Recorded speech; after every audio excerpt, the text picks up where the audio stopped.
शांति। अमृत वेले शक्तिशाली याद के लिए आज बाबा ने कहा, दिव्य बुद्धि को यूज़ करो। पहली बात इसमें बाबा ने कही, दिव्य बुद्धि को यूज़ करने के अभ्यासी बनो। बाप दादा द्वारा सभी बच्चों को दिव्य बुद्धि रूपी लिफ्ट की गिफ्ट मिली हुई है। गिफ्ट तो सबको मिली हुई है, लेकिन उसको कार्य में लाना हरेक के ऊपर है। यह बहुत पावरफुल और बहुत सहज लिफ्ट की गिफ्ट है। सेकंड में जहाँ चाहो वहाँ पहुँच सकते हो। यह वंडरफुल लिफ्ट तीनों लोकों तक जाने वाली है। लिफ्ट द्वारा जितना समय जिस लोक का अनुभव करना चाहो उतना समय वहाँ स्थित रह सकते हो। इस लिफ्ट को विशेष यूज़ करने की विधि है, अमृत वेले केयरफुल बन स्मृति के स्विच को यथार्थ रीति से सेट करो, तो सारा दिन ऑटोमेटिकली चलती रहेगी। सेट करना तो आता है ना। अच्छी तरह से अभ्यासी हो ना। दिव्य बुद्धि रूपी लिफ्ट सारे दिन में कहाँ अटकती तो नहीं है। यह लिफ्ट सिर्फ संगम युग पर ही प्राप्त होती है। फिर इसमें बाबा ने दूसरी बात कही, रूहानी ड्रिल का अभ्यास करो। अमृत वेले यह अभ्यास करना है कि हम जैसे अवतरित हुए हैं। कभी ऐसे समझो कि मैं अशरीरी और परम धाम का निवासी हूँ, अथवा अव्यक्त रूप में अवतरित हुई हूँ। और फिर स्वयं को कभी निराकार समझो। यह 3 स्टेजेस पर जाने की प्रैक्टिस हो जाए। जैसे कि एक कमरे से दूसरे कमरे में जाना होता है। फिर बाबा ने अंडरलाइन किया, तो अमृत वेले यह विशेष अशरीरी भव का वरदान लेना चाहिए। अभी विशेष यह अनुभव हो, ऐसा अभ्यास करो जहाँ बुद्धि को लगाने चाहें वहाँ स्थित हो जाए। संकल्प किया और स्थित हुआ। अंडरलाइन किया बाबा ने, यह रूहानी ड्रिल सदैव बुद्धि द्वारा करते रहो। अभी अभी परम धाम निवासी, अभी अभी सूक्ष्म अव्यक्त फरिश्ता बन जाएं और अभी अभी साकार कर्मेंद्रियों का आधार लेकर कर्म योगी बन जाएं। इसको कहा जाता है संकल्प शक्ति को कंट्रोल करना। संकल्प को रचना कहेंगे और आप उसके रचयिता हो। जितना समय जो संकल्प चाहिए उतना ही समय वह चले। जहाँ बुद्धि लगाने चाहें वहाँ ही लगे, इसको कहा जाता है अधिकारी।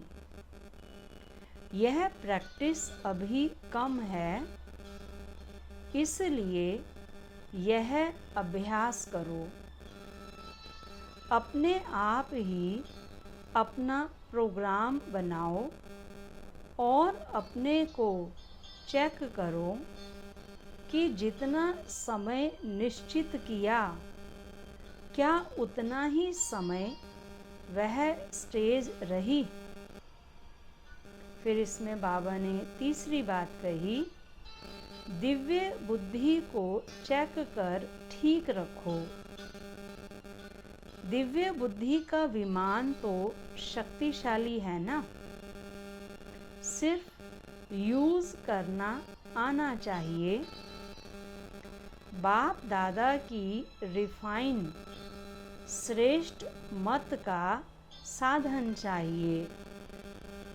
जैसे आजकल रिफाइन से भी डबल रिफाइन चलता है ना, तो बाप दादा का यह दिव्य बुद्धि डबल रिफाइन साधन है।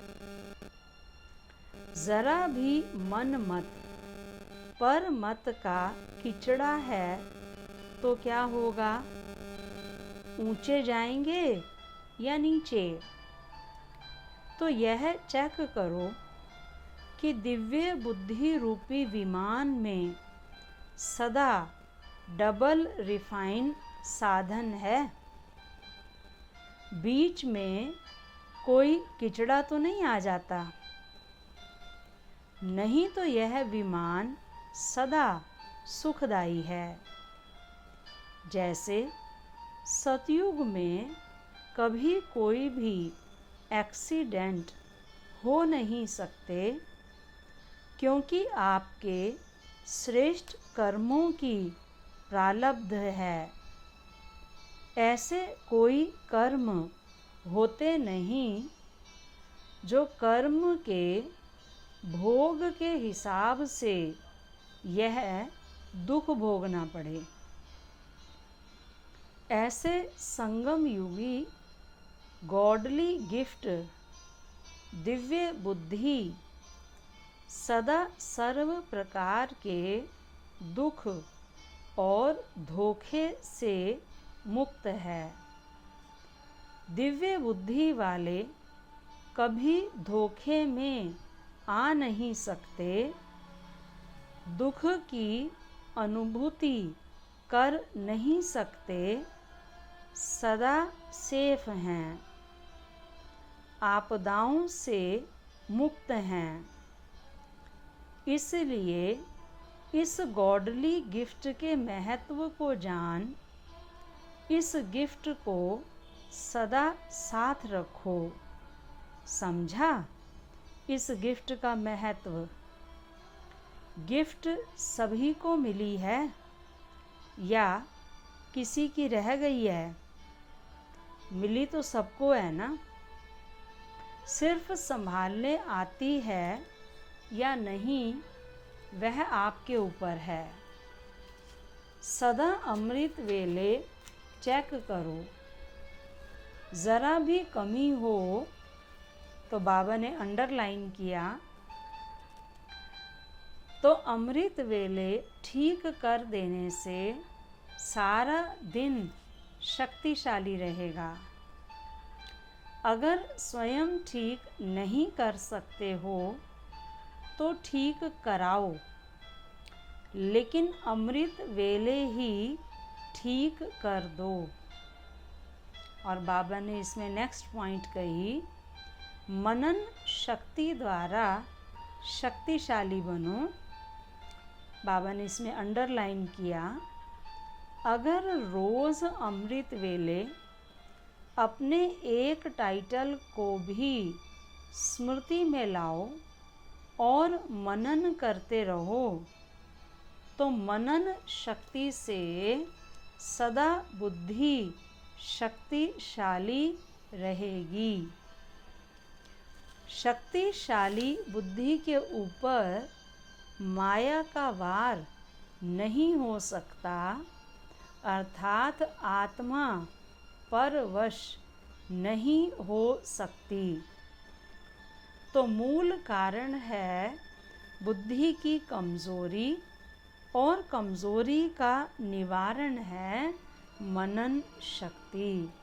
तो बाबा ने बहुत सुंदर इसमें बात कही कि अमृत वेले दिव्य बुद्धि के विमान को चेक करो और उसे यूज़ करो, और उसके द्वारा बाबा से अनुभूतियाँ करते रहो। मनन शक्ति द्वारा बुद्धि को शक्तिशाली बनाओ। दिव्य बुद्धि रूपी विमान को रोज़ यूज़ करो। अच्छा, ओम शांति।